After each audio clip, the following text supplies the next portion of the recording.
Voyons maintenant les aspects énergétiques qui sont associés à une transformation chimique. Alors si le système chimique, on appelle système chimique l'ensemble des espèces chimiques qui sont présentes dans le milieu. Donc si le système chimique, au cours de la transformation, cède de l'énergie vers le milieu extérieur, alors la transformation est dite exothermique. En revanche, si le système chimique prend de l'énergie du milieu extérieur, on dira que la transformation est endothermique. Il existe aussi des cas où il n'y a pas d'échange de chaleur avec le milieu extérieur, et là la transformation est dite athermique. Dernier paragraphe du cours sur la synthèse d'une espèce chimique. La synthèse, c'est la fabrication d'une espèce chimique au laboratoire ou bien dans l'industrie. On fera donc une différence entre une espèce chimique qui est dite naturelle et donc qui provient de la nature, d'une espèce chimique qui est synthétique et donc fabriquée par l'homme au laboratoire ou dans l'industrie. Mais notez que l'homme est capable de fabriquer ce qui existe dans la nature, et là, les espèces chimiques qui seront fabriquées par l'homme seront équivalentes à celles que l'on trouvera dans la nature.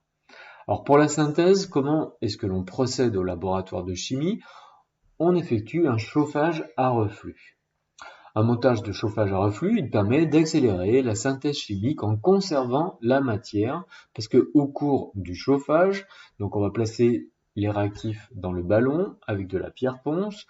À l'aide du chauffe-ballon, on va faire chauffer le mélange réactionnel, si bien que de la vapeur va se former, mais cette vapeur, on ne peut pas la perdre. Cette vapeur, elle va être condensée à l'aide d'un réfrigérant. Dans le réfrigérant, il y a de l'eau qui rentre par le bas du réfrigérant, elle ressort par le haut du réfrigérant. Cela permet de refroidir en continu les parois du réfrigérant et les vapeurs qui entrent au contact des parois vont se liquéfier, elles vont retomber dans le ballon.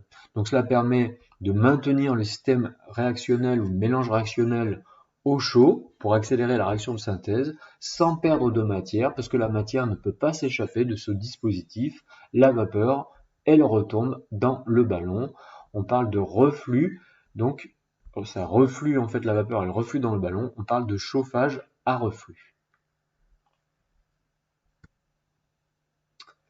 Une fois qu'on a réalisé la synthèse à l'aide du chauffage à reflux, il faut extraire l'espèce chimique, et une fois qu'elle est extraite, il va falloir vérifier qu'on a bien obtenu le produit que l'on voulait synthétiser.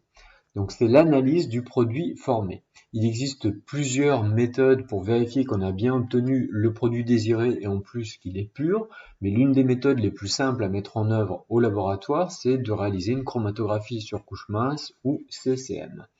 On va alors déposer sur la plaque à chromatographie, sur la ligne de dépôt, on va déposer l'espèce qui est synthétisée.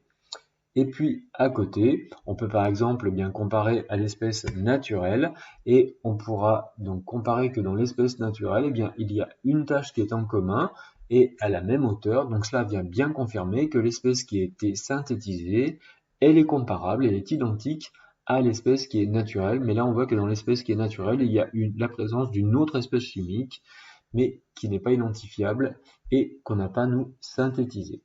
Donc la chromatographie sur couche mince va permettre de vérifier la pureté du produit synthétisé, c'est le cas ici, on n'a qu'une seule tâche, et en plus on peut comparer, donc elle est bien identique à l'espèce naturelle, donc avec deux tâches qui sont à la même hauteur, on rappelle qu'elles sont identiques sur la même plaque à chromatographie.